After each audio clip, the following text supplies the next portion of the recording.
Now, point number 3, taking part in deliverance with unresolved sin. Hey, Jehovah Nissi. This same place we have just read now in the book of Acts say the same thing.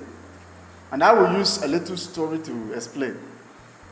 I know of a young man when we were having a deliverance case in the church.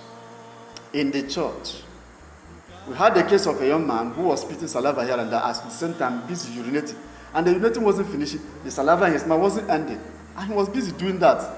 We know it was a strategy of the devil to make us feel disgusted and go away.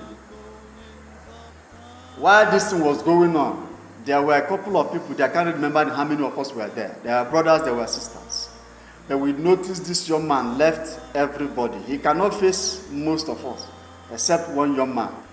He jumped, rushed the young man, held him on the collar of his shirt, and shouted into the young man's face, "Do you know who I am? Do you know me?" I said, "Do you know who I am?" Thank God for one of our leaders. He quickly rushed in between them and hitting the young man's hand.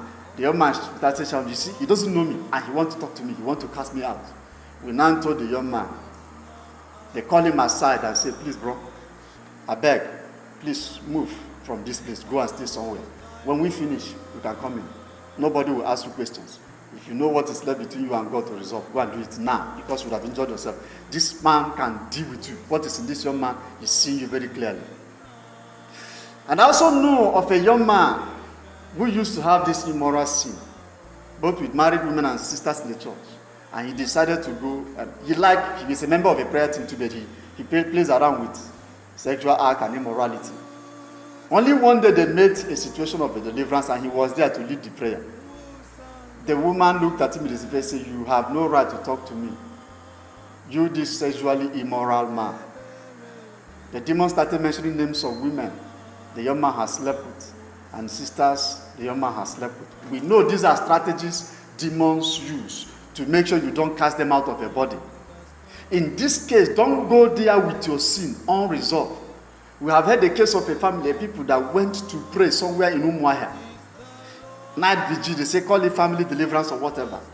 Before 12, when they claimed the prayer would begin, a smoke rose from the ground, congealed into a very ugly looking beast, killing about 9 persons and leaving only 3. And those 3 were found to be sinless. They didn't have sin, but the other people were totally dead. We don't know what they did to them, but they just all died instantly. You carry sin, you want to go and challenge Satan. You want to rebuke demon. You want to go and cast him out. Sons of Sceva collected something. The next time you will go, don't say you are not warned. Whatever you see, take. It is your own share of it.